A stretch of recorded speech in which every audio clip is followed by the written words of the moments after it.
Guys, வாங்க வீடியோக்குள்ளே போயிடலாம். ஸோ தமிழ்நாட்டில் என்ன நடக்குதுன்றதான் இன்னைக்கு நம்ம பேச போகிறோம்.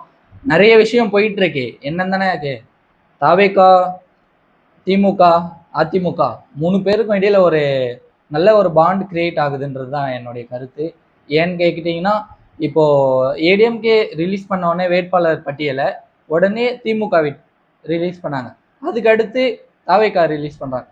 என்ன நடக்குது, ஒரு வே ஆஃப் ஃபார்மில் ஒரு ஃபாலோ பண்ணுறதா ஒரு இது போயிட்டு இருக்கு. என்னன்னா, இவங்க ரிலீஸ் பண்ணுறாங்க, நான் ரிலீஸ் பண்ணுவேன், நீ போட்டியிடு, நான் போட்டியிடுறேன், உனக்கு எதிர்க்க நான் நிற்கிறேன் அப்படின்றது தான் இப்போ போயிட்டு இருக்கு. ஸோ இதை தான் நம்ம பேச போகிறோம். வாங்க வீடியோக்குள்ளே போயிடலாம். இப்போ பார்த்தீங்கன்னா, நம்ம திமுக வேட்பாளர் வந்து நேற்று அறிவிச்சிருந்தாங்க. ஸோ ஒரு சில தொகுதியில் வந்து ஸ்டாலின் அவர்களும் உதயநிதி அவர்களும் நிற்கிறதா நம்ம சொல்கிறோம். சேப்பாக்கத்தில் வந்து உதயநிதி அவர்கள் நிற்கிறாரு, ஸ்டாலின் வந்து கொளத்தூரில் நிற்கிறாங்க. இதெல்லாம் இருந்தாலும் கனிமொழி அவர்களுக்கு வந்து இந்த வாட்டி சீட்டு கொடுக்கறதில்ல அப்படின்றது கன்ஃபார்ம் ஆயிடுச்சு. ஸோ அவங்களுக்கும் சீட் இல்லை, மற்ற ஒரு சிலவங்களையும் அவங்க ரிமூவ் பண்ணியிருக்காங்க. எதுக்காகன்னு பார்த்தீங்கன்னா, புதுசாக ஒரு பெண்களுக்குன்னு சொல்லிட்டு, அப்புறம் படித்தவர்களுக்கு, அப்புறம் இந்த மாதிரி இன்ஜினியரிங் முடித்தவங்க, இந்த மாதிரி ஒரு சில படித்தவர் ஒவ்வொரு டிபார்ட்மெண்ட்ல இருந்தும் ஒரு சில பேரை எடுத்திருக்காங்க. ஸோ இதனால வந்து திமுக வெற்றி பெறுமான்றது ஒரு கேள்விக்குறியா இருக்கும். ஏன்னா அவங்க வந்து ஒரு புதுவிதமா யோசிச்சிருந்தாங்கன்றதை விட ஒரு படித்தவர்களுக்கும் சரி, ஒரு பெண்களுக்கும் வாய்ப்பு கொடுத்துருக்காங்க அப்படின்ற ஒரு கருத்து இருந்தாலும், தாவேகா இடையில இருக்குது இல்லை. ஸோ தாவேகால வந்து இன்னைக்கு பட்டியல் வெளியிட்டு இருந்தாங்க. தாவேகால வந்து விஜய் அவர்கள் வந்து பெரம்பூர்ல நிற்க போறாங்க.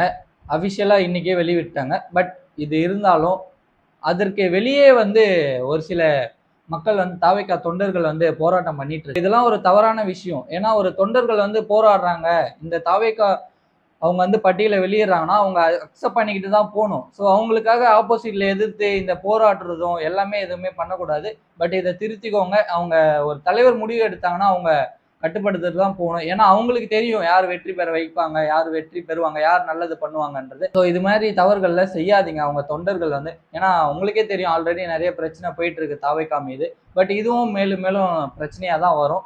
ஸோ ஒரு பக்கம் திமுகவும் நல்ல கூட்டணி வச்சு ஒரு 234 தொகுதிக்கும் வேட்பாளர் அறிவிச்சிருக்காங்க. பட் இதுல வந்து ஸ்பிளிட் பண்ணி தான் இருக்கு.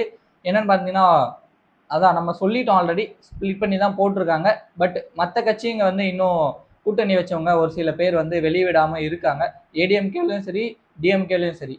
இது வந்து என்னைக்கு வெளியே வரும் நம்ம அஃபிஷியலா பார்ப்போம். அடுத்து பார்த்தீங்கன்னா, நம்ம தாவேகாவும் 234 தொகுதியிலையும் அறிவிச்சிருக்காங்க. நெக்ஸ்ட் பார்த்தீங்கன்னா, டிஎம்கே விசஸ் டிவிகே தான் போட்டின்றது தமிழ்நாட்டில் பேச்சு இருந்தாலும், ஒரு பக்கம் டிஎம்கே யாரை அப்போசிஷனா நினைக்கிறாங்கன்னா பிஜேபியை தான் நினைக்கிறாங்க. பிஜேபிக்கு வந்து ஏடிஎம்கேல ஒரு 28 சீட் கொடுத்துருந்தாங்க. பட் இதுல என்ன நடந்திருக்குன்னா, 28 சீட்ல 18 இடங்கள் வந்து பாஜக வந்து நேரடியா திமுகவை எதிர்த்து போராட போறாங்க. இந்த நேரடியா போராடுறதுல வந்து இந்த நேரடியா போராடுறதுல வந்து பிஜேபி வெற்றி பெறுமா அப்படின்றதுதான் ஒரு கருத்து.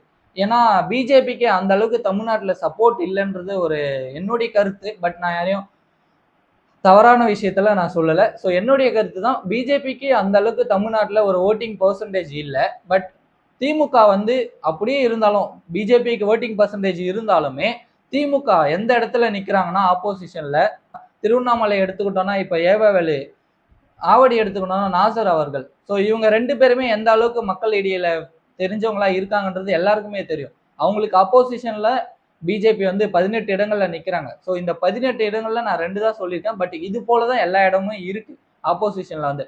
இப்போ இதுல வந்து பிஜேபி வின் பண்ணுமா இல்ல டிஎம்கே வின் பண்ணுமான்றது தான் என்னுடைய கேள்விக்குறியா இருக்கு. யார் வின் பண்றாங்கன்றத வெயிட் பண்ணி பார்ப்போம். ஏன்னா இந்த எலெக்ஷன் வந்து ஒரு பயங்கரமான ஒரு சுச்சுவேஷன்ல தான் போயிட்டு இருக்கு. ஏன்னா ஒவ்வொரு வேட்பாளரும் சரி, ஒவ்வொரு கட்சியுமே சரி, புதுசா ஒவ்வொன்றும் பண்ணிட்டு இருக்காங்க. பட் என்னன்னு நடக்குதுன்னு நம்ம பார்ப்போம். அடுத்து டிவிக்கேலையும் நம்ம பேசிட்டோம். டிவிக்கேல வந்து நிறைய இலவச பொருட்கள் கொடுப்பாங்கன்றத ஒரு கருத்து சொல்லியிருந்தாங்க விஜய் அவர்கள். பட் அதற்கு ஆப்போசிஷன்ல வந்து சீமான் என்ன சொல்லியிருந்தாருன்னா, என் தம்பி கொடுக்கறதெல்லாம் யாருடைய பணத்துல இருந்து எடுத்து கொடுக்குறாரு அப்படின்றத கேள்விக்குறியா வச்சிருந்தாரு. பட் இதற்கான பதில் என்னன்னா, அவர் கொடுப்பேன்னு சொன்னது இலவசமா இருக்கு. பட் இது வந்து மக்கள் பணம் தான். ஆனா ஆல்ரெடி தமிழ்நாட்டில் 10 லட்சம் கடனு கிட்ட இருக்கு. மேலும் இவர் வந்து தமிழ்நாட்டை கடனாக்க தள்ளதானே போறாங்க. அதுக்கு எதுக்கு இலவசம் கொடுக்கணும் அப்படின்றத சீமான் அவர்கள் பேசியிருந்தார். ஸோ அவர் பேசியிருந்த ரைட்டா இருந்தாலுமே பட் இலவசம்ன்றது மக்களிடையே ஒரு திணிக்கிறதா தான் நான் பார்க்குறேன். ஏன்னா இலவசத்தை வந்து திணிச்சு திணிச்சு தான் இத்தனை வருஷமா ஓட்டிங் வாங்கிட்டு இருக்காங்க அப்படின்றதும். பட் இதுல இருந்து வெளியே வருவாங்களா மக்கள்? இல்ல மீண்டும் மீண்டும் அந்த இலவசத்துக்கு ஆசைப்பட்டோ, இல்ல பணத்துக்காக ஆசைப்பட்டோ ஓட்ட விப்பாங்க அப்படின்றது தான் பேச்சு. என்னுடைய கருத்தா இருக்கு. பட் இத வந்து மக்கள் என்ன பேசுறீங்கன்றத கமெண்ட் பண்ணுங்க. அடுத்து பார்த்தீங்கன்னா, நம்ம ஒரு தமிழ்நாட்டுல எடுத்துக்கிட்டோம்னா, ஒரு சில தொகுதியிலயும் சரி, இல்ல ஒரு சில டிஸ்ட்ரிக்ட்லயும் சரி, நெறைய பிரச்சனை போயிட்டு இருக்கு. ஏன்னா, நீங்க ஆல்ரெடி நெறைய ரீல்ஸ்ல பார்த்திருப்பீங்க. சில பேர் பார்க்காமயும் இருப்பீங்க. என்னன்னு பார்த்தீங்கன்னா, இப்போ ஒரு சில ஊர்ல வந்து நெறைய பிரச்சனை இருக்கு. குறைகள் இருக்கு. நாங்க குறைகள சொல்லியிருக்கோம். இத்தன ஆட்சியில வந்து ஒண்ணுமே பண்ணது கிடையாது எங்களுக்கு. இப்போ நீங்க வோட்டிங் கேட்க வந்தீங்கன்னா, நாங்க புறக்கணிப்போம். அப்படின்றது தான் சொல்லியிருக்காங்க. பட் இதெல்லாம் ஒரு சில விஷயமா இருந்தாலுமே, அந்த குழந்தைகளுக்கும் சரி, அந்த வசிக்கிற மக்களுக்கும் சரி, ஒரு ரோடு வசதி இல்ல, ஒரு தண்ணி வசதி இல்ல. ஒரு பாட்டி வந்து ஒரு குளத்துல போயிட்டு ஒரு தண்ணிய புடிச்சு குடிக்கிறாங்க. ஸோ இந்த அளவுக்கு ஒரு தொகுதிய மெயின்டெயின் பண்ணியிருக்காங்கன்னா, அவங்களுக்கு எதுக்காக சீட்டு குடுக்கணும்? என்ன வெற்றி பெற்று அவங்க என்ன பண்ணியிருக்காங்க இந்த வரைக்கும்? அந்த தொகுதி இருக்கிறவங்க மக்கள் வந்து இன்ன வரைக்கும் கஷ்டப்பட்டுட்டு இருக்காங்க. ஸோ இந்த எலக்ஷன்ல யார் அந்த தொகுதிக்கு வெற்றி பெறாங்களோ, அவங்க வந்து அந்த மக்கள ஃபர்ஸ்ட் பாருங்க. ஏன்னா அவங்க ரொம்ப கஷ்டப்பட்டுட்டு இருக்காங்க. இந்த காலத்துல. இந்த காலத்திலயும் இப்படி இருக்காங்கன்றத ஒரு கஷ்டமான ஒரு பேச்சா தான் இருக்கு எனக்குமே. பட் இத வந்து யார் வின் பண்றீங்களோ, அந்த தொகுதிய வந்து பார்த்து அவங்களுக்கு சரி பண்ணி குடுங்க. மயிலாடுதுறை, அப்புறம் திருச்சி. ஸோ இந்த 2 ஊர்லயும் வந்து ஒரு சில தொகுதியில இந்த மாரி பிரச்சனை இருக்கு.